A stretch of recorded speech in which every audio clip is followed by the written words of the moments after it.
कितनी छोटी ये मधुमक्खियाँ हैं मगर इनके शरीर में 2 पेट होते हैं। जी हाँ, एक खाने के लिए और एक फूलों का रस एकत्रित करने के लिए। आपको आश्चर्य भी हो रहा होगा कि ये जो कीट है, मक्खियाँ, ये मनुष्यों द्वारा खाए जाने योग्य भोजन पैदा करती है। ये जो मधुमक्खियाँ हैं अपने पेट पर एक विशेष ग्रंथि में मोम का निर्माण करती हैं। जी हाँ, मोम का, जिसे वे फिर मधु रखने के लिए, मधुकोश बनाने के लिए चबाते हैं। आपको यहाँ पर जो छोटी मधुमक्खियों की जो छाते हैं मेरे द्वारा निकाले गए हैं और इससे मैं बाकायदा रस निकाल रहा हूँ। सर्दियों के दौरान जो श्रमिक मधुमक्खियाँ होती हैं ये छाते को गर्म रखती हैं। 35 डिग्री तक गर्म हो जाता है और तापमान बाकायदा अनुकूल रहता है। छोटी मधुमक्खी की जो शहद है काफ़ी अधिक कॉस्टली मिलती है, जैसा कि आपको यहाँ पर डिस्प्ले भी हो रहा है कि इसका रेट कम से कम 1800 रुपये लीटर के हिसाब से है। आपको यहाँ पर जो दिखाई दे रहा है ये छोटी मधुमक्खियाँ हैं, ये दंश नहीं मारती हैं और ये साल में मात्र 500 ग्राम या तो हम बोल सकते हैं कि 1 किलोग्राम ही शहद इकट्ठा करती है और काफ़ी अधिक औषधि गुण से परिपूर्ण होता है। इसके आकार में मच जाएगी क्योंकि 500 ग्राम शहद बनाने के लिए जो मधुमक्खी होती है 90,000 मील यानी धरती के 3 बार चक्कर लगाने के बराबर उड़ती है। ये जो मधुमक्खी हैं ये अपने दायरे से कम 12 से 20 किलोमीटर की दूरी तक ही जाते हैं और वहाँ से फूलों से पराग या तो रस पान करके वापस आते हैं अपने स्थान पर। और जो मधुमक्खियां हैं तकरीबन ये 25 से 30 किलोमीटर प्रति घंटे की रफ्तार से उड़ती है। एपिस फ्लोरिया फेब्रिसियस नाम से जाने जाने वाले बोना मधुमक्खी आपस में जब बात करते हैं तो ये बाकायदा नृत्य करते हैं, दोलन नृत्य, जैसा कि यहाँ पर पूरा उनका विशेषता दिया हुआ है, डिस्प्ले हो रहा है यहाँ पर कौन कौन सी विशेषता है। मगर जो ज़्यादातर जो बूढ़ी मधुमक्खियाँ होती हैं जिसका जो पेट का जो पहला धारी जो है काफ़ी अधिक डार्क होता है, जैसा कि आपको यहाँ पर दिखाई दे रहा है कि जो पहला धारी जो है काफ़ी अधिक डार्क है सामने। और ये जो बोनी मधुमक्खियाँ हैं ये दंश रहित होती हैं, काटती नहीं हैं। इसका ये इनका अपने आप को सुरक्षा प्रदान करने के लिए ये पत्थरों के अंदर या कहीं ईंटों के अंदर अपनी बनाती हैं, छत्ते और शाखाओं में बनाती हैं। जैसा कि आपको यहाँ पर दिखाई दे रहा है कि जितनी भी आपको फूलों में ये पराग प्राप्त करती हैं, अन्य मधुमक्खियों की अपेक्षा ये अंदर तक पराग प्राप्त करती हैं। इसका काफ़ी अधिक औषधिक गुणों से काफ़ी अधिक परिपूर्ण होता है इसका शहद और काफ़ी अधिक महंगे दामों में मिलता है। खासकर थाईलैंड में काफ़ी अधिक पाया जाता है। जैसे कि आपको पहले डिस्प्ले भी हुआ होगा कि दक्षिण पूर्वी एशिया में ये काफ़ी अधिक मात्रा में पाया भी जाता है और अन्य मधुमक्खियों की अपेक्षा ये काफ़ी अधिक छोटा भी होता है क्योंकि इसका 7 से 10 मिलीमीटर के आसपास इसकी जो आकार होती है। और इसका जो रानी मधुमक्खी होती है इनका कम से कम जीवन काल 4 साल का होता है, जबकि ये जो छोटी मधुमक्खियां हैं ये 16 से 45 दिन तक ही जीवित रहती हैं और आपस में जो वार्तालाप करती होंगी तो दोलन नृत्य के जरिए करती हैं। ये सामान्यतः जो रानी है 3-4 नर से संभोग करती हैं और उनके जो शुक्राणु को डिंब वाहिनी में जमा कर देती हैं, बाद में इसी से वे अंडे देती हैं। और ये जो मधुमक्खियां हैं अपने आपको सुरक्षित रखने के लिए जिस प्रकार से आपको दिखाई दे रहा है किस प्रकार से खो में या चट्टानों के बीच में अपना छाता या अपना आवास या अपनी कॉलोनी बसाती हैं और वहाँ पर शहद को इकट्ठा करती हैं। तो यहाँ पर दिखाया गया है कि जो चिपचिपा पदार्थ जो होता है और रानी स्पेशल जेली बोलते हैं जिसको बोला गया है सुपर जेली, सुपर जेली को रानी मधुमक्खियाँ ही खाती हैं और उन्हीं से वो कम से कम 5 से 6 साल तक जीवित रह सकती हैं। इन मधुमक्खी की कॉलोनी भी होती है और कॉलोनी में बहुत सारे श्रम विभाजन भी होता है, जैसे कि पुलिसिंग टीम भी होती है और स्वास्थ्य कर्मी भी होते हैं। और यहाँ पर देखा गया है कि जो मजदूर भी होते हैं, श्रमिक होते हैं। अगर कल्पना कीजिए कि रानी विहीन अगर कोई छाता है या कॉलोनी का डेवलप होता है, अगर वहाँ रानी की मृत्यु हो जाती है तो श्रमिक ही जो नर श्रमिक होते हैं वही अंडे देते हैं और वही इस कॉलोनी को आगे चलाते हैं। पुलिस व्यवस्था थोड़ा गड़बड़ा जाती है मगर ये बाद में परजीवियों के जरिए ये पुनः स्थापित हो जाती है और रानी जो मधुमक्खी है उनका फिर से जन्म होता है। तो यहाँ पर देखा गया है कि जो श्रमिकों का बहुत अधिक योगदान है, श्रमिक किस प्रकार से एक विखंडित कॉलोनी को फिर से उसको तंदुरुस्त करते हैं, सुदृढ़ करते हैं और पुलिसिंग व्यवस्था को सुदृढ़ करते हैं। जैसा कि आपको दिखाई दे रहा है कि आपको ये छोटे लग रहे हैं मगर इनकी कॉलोनी काफ़ी अधिक स्ट्रॉन्ग रहती है और किसी प्रकार का अगर बाहरी आक्रमणकारी होते हैं जैसे कौवे आ गए या चींटी आ गई, इनके छाते पर नुकसान करती हैं तो ये बहुत अधिक उस पर एग्रेसिव हो जाते हैं। तो यहाँ पर आपको दिखाई दे रहा है छाते में किस प्रकार से पराग से जो वे उल्टियाँ करती हैं, यहाँ पर वो शहद इकट्ठा करती हैं क्योंकि इनके जो 2 प्रकार के पेट होते हैं इसमें एक प्रकार का शहद को वो इन खाने में जो आपको खाना दिख रहा है यहाँ पर उस खाने में उल्टी करती रखती हैं।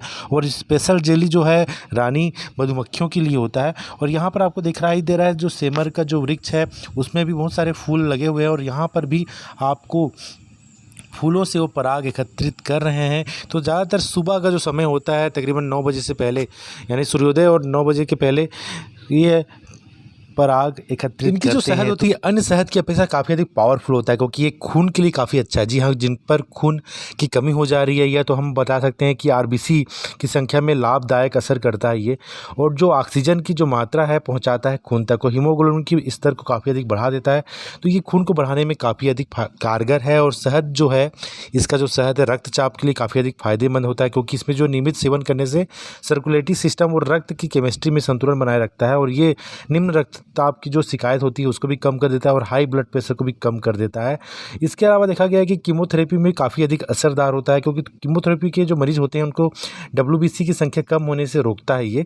और ये देखा गया कि 40% जो मरीज होते हैं इनके उपचार से ही ठीक हो जाते हैं। उनको प्रतिदिन खाली पेट में 1 चम्मच शहद का सेवन करना चाहिए। इस छोटी मधुमक्खियों का शहद का अधिक सेवन करें तो काफ़ी अधिक फायदेमंद होता है, क्योंकि शहद जो है चीनी से कम नुकसानदायक होता है। जी हाँ, क्योंकि इसमें हम देखा गया है कि इसमें करीब 30% ग्लूकोज भी होता है, 40% फ्रक्टोज भी होता है, यानी कि दोनों जो मोनोसेक्राइज होता है सिंपलर शुगर और जो 20% दूसरे कॉम्प्लेक्स शुगर होते हैं, तो इस प्रकार से काफ़ी अधिक शर्करा का लेवल को भी कम करता है। तो यहाँ पर आपको गुलाब के जो फूल दिख रहे हैं उसमें पराग एकत्रित कर रहा है, और एकत्रित करते साथ ही जो शहद बनाता है वो शहद जो होता है योग अभ्यास के लिए और क्रियाओं करने के लिए काफ़ी अधिक हो, क्योंकि गुनगुने पानी में सेवन करने से ये काफ़ी अधिक असर आप मोटापा कम कर देता है। और शहद जो एंटीबैक्टीरियल और एंटीसेप्टिक भी होता है, क्योंकि देखा गया है इस पर काफ़ी अधिक रिसर्च भी किए गए हैं कि जो 59 मरीज़ के आसपास जो इनको अल्सर था उनका ये उपचार किया गया, तो उसमें 80% जो है ये ठीक भी हो जाते हैं। तो अल्सर के लिए भी काफ़ी अच्छा है, और पेट की जो बीमारी हैं, छाले हैं, उनमें भी काफ़ी अधिक है। मुँह के छाले के लिए भी काफ़ी अच्छा होता है, जहाँ पर मुँह में छाले लगे हैं तो वहाँ पर बाकायदा इसका लेप लगाना चाहिए, तो उससे काफ़ी अधिक शहद ठीक कर देता है। शहद दिल की देखभाल भी करता है, क्योंकि एक अनार का जो ताज़ा रस होता है उसमें अगर 1 चम्मच शहद मिलाकर पिएँ तो रोज़ाना खाली पेट पीने से तो काफ़ी अधिक दूर हो जाता है। और खजूर में जो सुई चुभोते हुए इसमें छेद करें और उस शहद में डुबा दें, और दिन में 2-4 बार खजूर खाएँ तो भी काफ़ी होता है। सर्दी जुकाम के लिए भी फ़ायदेमंद है इसका शहद। अगर किसी प्रकार का देखा गया है कि शहद में काली मिर्च हो गई या तो शहद हो गई या नीम की जो रस हो गए उसका घोल बनाकर सेवन करने से भी काफ़ी अधिक सर्दी खांसी ठीक हो जाता है। और यहाँ पर देखा कि पाचन तंत्र के लिए भी काफ़ी अच्छा है, क्योंकि शहद जो है कब्ज़, पेट फूलने और गैस की जो शिकायत होती है उसको भी ठीक करता है, रोग प्रतिरोधक क्षमता को भी ठीक करता है। और यहाँ पर देखा गया कि शहद जो है त्वचा और सिर की जो खाल की जो संक्रमण है उसको भी ठीक कर देता है। अगर कहीं पर गंजे बाल हो रहे हैं तो बाकायदा उसका लेप लगा लें वहाँ सर पर, तो ये हो जाता है। आपको दिखाई दे रहा है इसकी जो खो है, इसके चत्ते आपको यहाँ पर दिखाई दे रहा है कि ईंटों के बीच में बना हुआ है, और बाकायदा जो श्रमिक मधुमक्खियाँ हैं और किस प्रकार से वो ताक रही हैं बाहर में, कहीं मैं उसके पास ना जाऊँ, है ना। तो ये प्रकार की जो पुलिसिंग टीम होती है इनकी, वो बाकायदा देखती हैं कि कौन बाहरी आक्रमणकारी उनके पास आ रहा है, छत्ते में आ रहा है। तो ये जो आपको खो दिख रहा है इसके अंदर बहुत मुश्किल से मात्र 200 या तो 300 मिलीमीटर के आसपास शहद होगा, और ये आपको जो दिख रहा है इसका खो काफ़ी छोटा है। इसका जो देखा जाए तो 20 सेंटीमीटर के आसपास लंबाई होगी, और इसके अंदर जो है तकरीबन 30 सेंटीमीटर के आसपास गहराई होगी, और वहाँ पर ये अपनी शहद एकत्रित करते हैं। और इसका जो शहद होता है हल्का अम्लता वाला, खट्टापन वाला होता है, मगर ये काफ़ी अधिक असरदार है। अन्य शहद के मुकाबले में काफ़ी अधिक महंगी भी मिलती है, और ये हम बोल सकते हैं कि जंगली मधुमक्खियों के शहद के नाम से भी जाना जाता है, और लिटिल हनी बी के नाम से भी जाना जाता है, और काफ़ी अधिक इसका डिमांड है। और ये सामान्यतः जो शहद होता है इसमें अगर किसी प्रकार का मिलावट भी किया जाए तो मिलावट आसानी से पहचान लाया जा सकता है, पहचान में किया जा सकता है। तो ये जो छोटी मधुमक्खी कितनी असरदार है, कितनी शहद के बारे में जितना भी हम तारीफ़ करें या उसके फ़ायदों को बताएं तो वाकई कम है, क्योंकि इसमें हम देखें इसका सेवन करने से नींद भी अच्छा भरपूर आता है, घाव भी भर जाते हैं, और जो त्वचा संबंधी जो निखार भी होता है, और इसमें देखा गया है कि जो बालों की चमक भी बढ़ती है।